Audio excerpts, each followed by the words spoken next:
All right, joining us today on Pirate Radio Live, former ECU great Aundrae Allison to talk Pirate football and look around college football and NFL. Aundrae, how you doing today, man? I'm doing great today, Clip. How about you?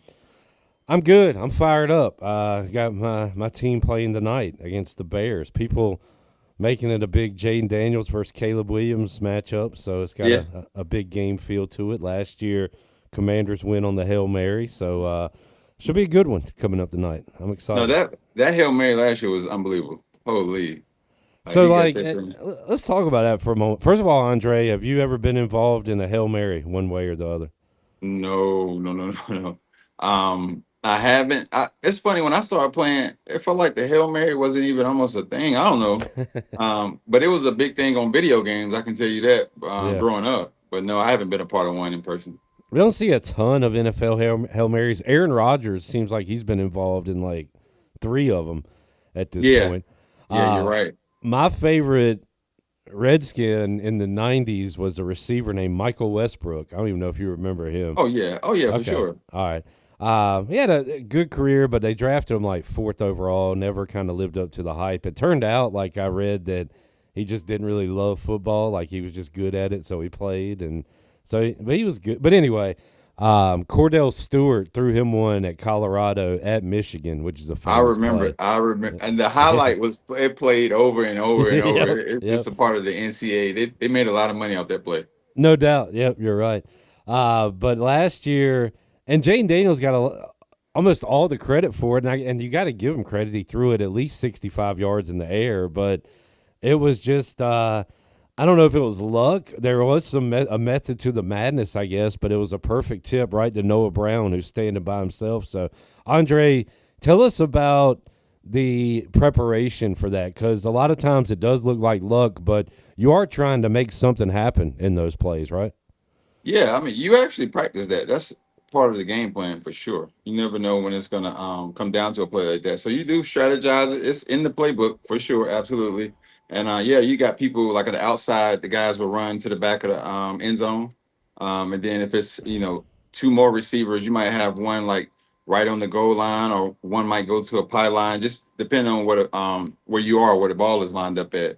But yeah, you definitely practice it, and more times than not, you would want to have like your taller wide receivers and tight ends at the front so they can, get up over everybody.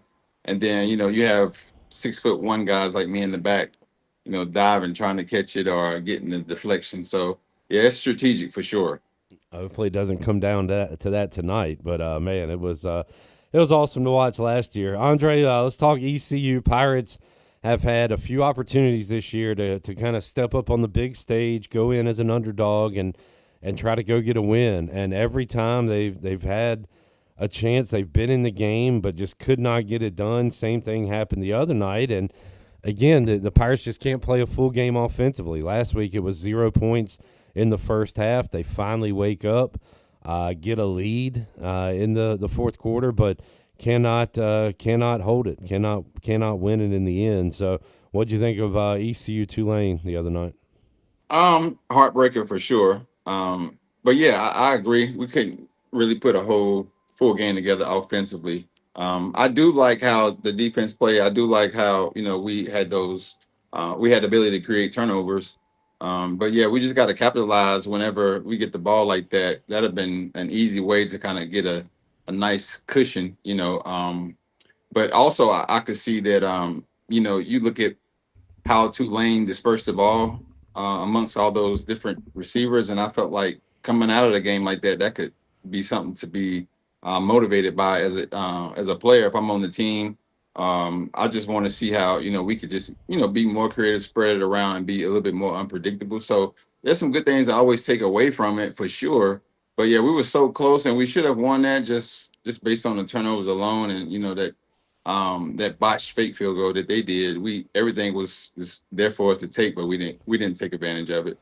That was a weird game, Andre, from the point of I mean, we do a 4 hour pregame show before every game, and during that 4 hours, we're talking about big game for Caden Hauser. Pirates struggle to run the ball. Tulane's quarterback is their leading rusher, not a great passer. Right. everything was opposite when the game happened. We outrushed them. We actually looked good running the football the other night. Their quarterback had time and picked us apart, which was almost maybe by design. I don't know. I think they might have said, hey, let's not let the QB beat us with his legs, but instead he beat us with his arms. So you have games like that, I guess, sometime, Andre, where everything you say is going to happen, the opposite happens. Yeah, for sure. Absolutely. And I don't know. It's one of those things to where you go into a week like that, you preparing and you looking at the strengths and weaknesses, like you said, and then on the reverse, once the game is taking place, you're like kind of like scattered brain, but you're still really leaning heavy towards believing in the game plan, the strategy. But yeah, you can't predict stuff like that, and that's the unpredictability. That's what people love about football in itself because it's so True. unpredictable. And when you're playing in it, it's a pain in the ass because you're on a roller coaster. Your emotions are up and down. You have to like persevere through those moments of like disbelief and stuff like that. So, but yeah, that's why football is football because on any given day, a team could win or lose, and it's never something that you can really put your finger on and say why. Especially coming off a bye, right? I mean, teams Yeah. can have a lot of time to look at the tendencies and things like that. Andre, do you remember being in a game where you got a plan, especially catered to what you think the defense is going to do, and then they come out do something different? You don't have a ton of time to talk on the sideline. So how do you kind of regroup? What's the conversations like when a team's doing something that you didn't prepare for much? Yeah, it's just back and forth exchanges with the coaches. There's there on the sideline with you and the coaches that will be up in the box, like calling plays and stuff like that. And also, exchanges amongst your teammates.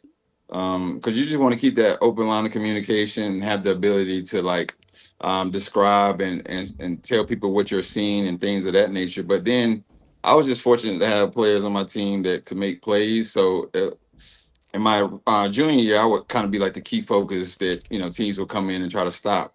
But you got CJ, you got Phil, you got other guys on the team who can also make plays.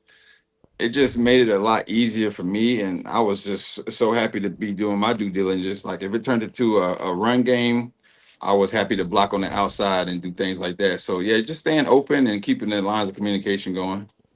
You say you were happy. That's a good teammate, Andre. But once you are the focus, is it frustrating being the decoy? I mean, you still got your targets and stuff, but instead of getting 10 targets, you might get 4. You know what I'm saying? So, like, how is it? It's got to be a little frustrating, right?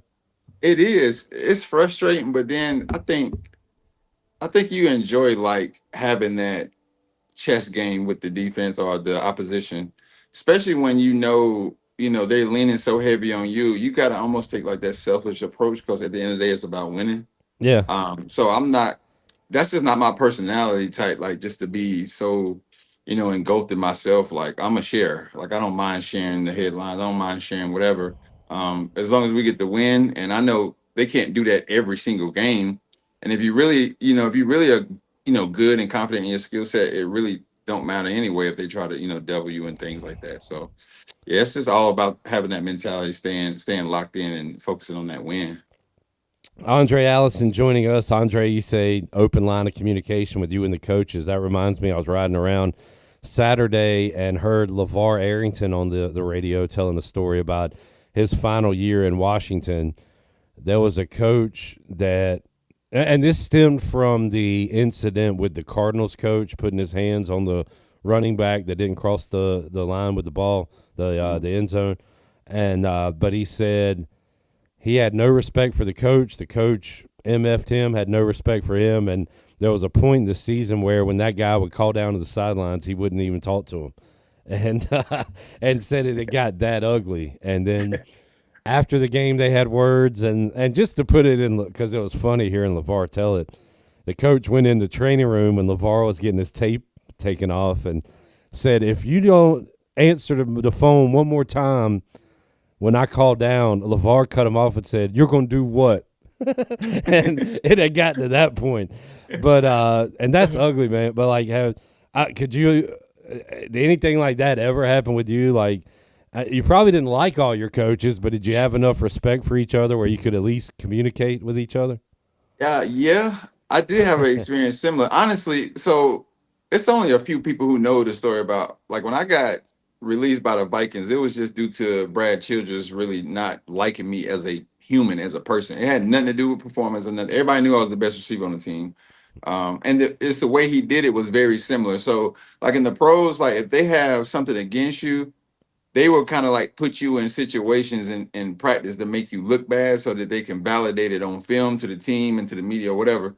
So we would be, we in training camp and Coach Childress, the offense is out there, they're calling like slants and we're running cover two.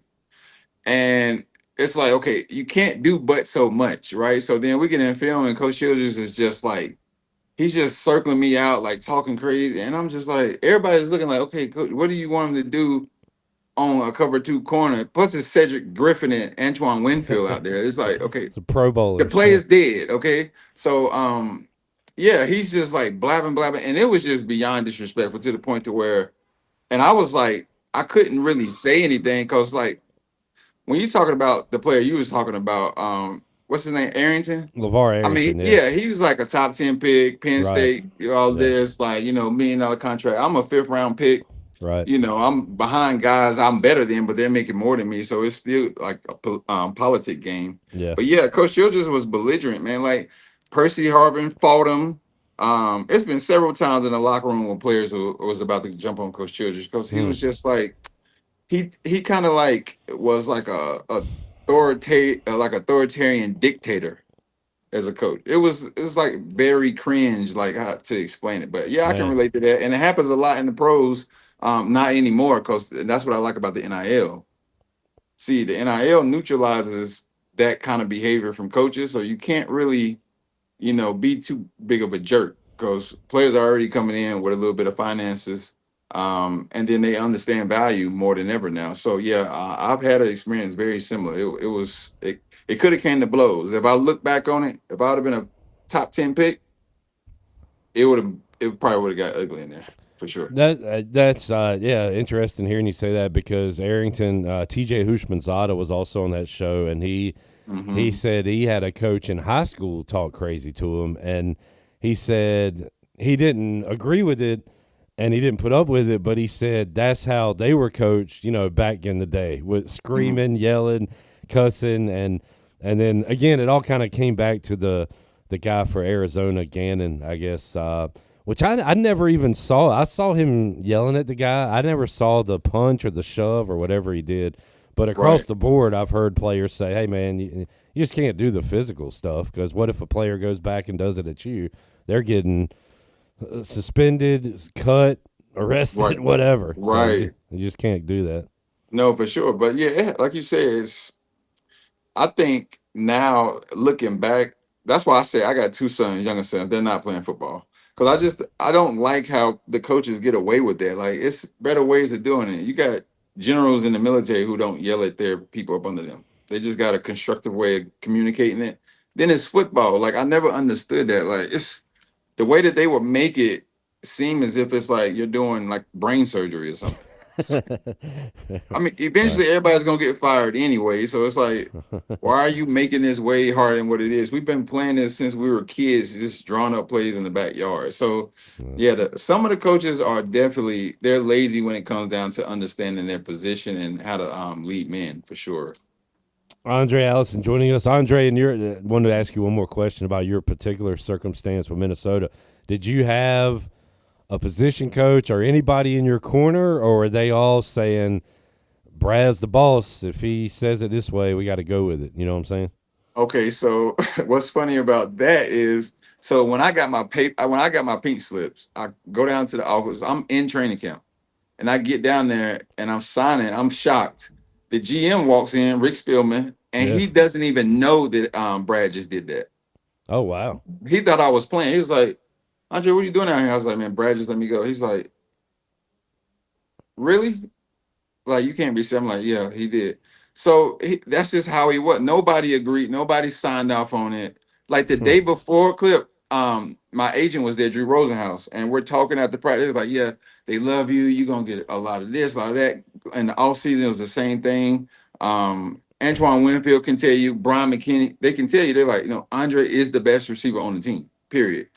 And once it happened, it was just like, wow, this happened, and everybody was just sitting there with the tight lip because that's how he ran the team, as if he was like the dictator as opposed to a head coach. So I guess Rosenhaus was hearing that from Spillman or whatever, and that's not good when the GM and the coach are not that aligned, and might say why it didn't work out in Minnesota for. That's exactly why. And I was Yeah, we was one of those rare teams to where like the head coach had more power than the GM, which right. was Yeah, yeah. So I don't think it's like that any longer though. yeah. All right, good stuff with Aundrae. We'll start talking about one topic, then go on to something different. But I find this stuff fascinating. I think the listeners Sure, do too. for sure. Um, so Pirates, real quick, Aundrae. They got 3 games coming up, but they're going to be favorites, and it's almost like, all right, we got knocked down the mountain. Grab your hiking gear. We're going to go back up, and we're going to beat Tulsa. We're going to beat Charlotte. We're going to beat Temple, and then we got another spot on top of the mountain facing Memphis. Another chance to win a big game, to be taken seriously. Now you got to beat these next 3, but I think ECU will have another opportunity. But that's the thing, Aundrae. We just got to take advantage of our opportunity next time we play one of these games. Yeah, for sure. I know the game, the 49ers, UNC Charlotte, that's who we got Yeah, to play. yeah. That game scares me. I don't know what it is about Well, playing the 49ers where they like they beat us the always last have our 2 years. number. They beat I, us the last.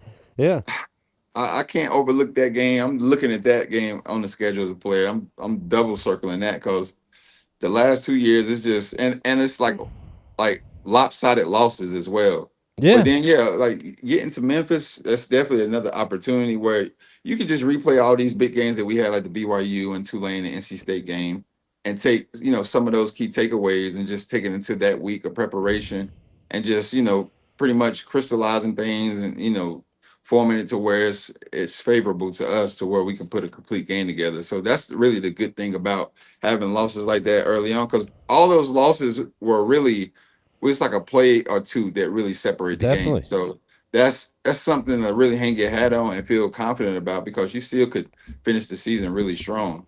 And it's Groundhog Day, man. It's bad Oh first yes. halves, and then getting back into it in the second Yeah. half, Yeah. and just not having enough at the end. Aundrae, we're up against it, so we're gonna run. Got a Monday Night Football doubleheader: Bills, Falcons, Commanders, Bears. So good football night coming up tonight, man. Oh, I'm looking forward to it. I'm looking forward to it. I love how the NFL started giving us those double headers like that. Yeah, I like Thursday night games. When it first started, I wasn't a big fan, but I feel like the players are like playing at a high level on Thursdays. So I'm always happy during football season. I get sad when the season is about to end because I I hate know. that window in between. But so I'm just gonna soak it up, man. I'm looking forward to some good games tonight. Yes, sir. Take advantage of all of them. Aundrae, great chat. Appreciate you, man. We'll do it again next week. All right, sounds good, man. I'll see you soon.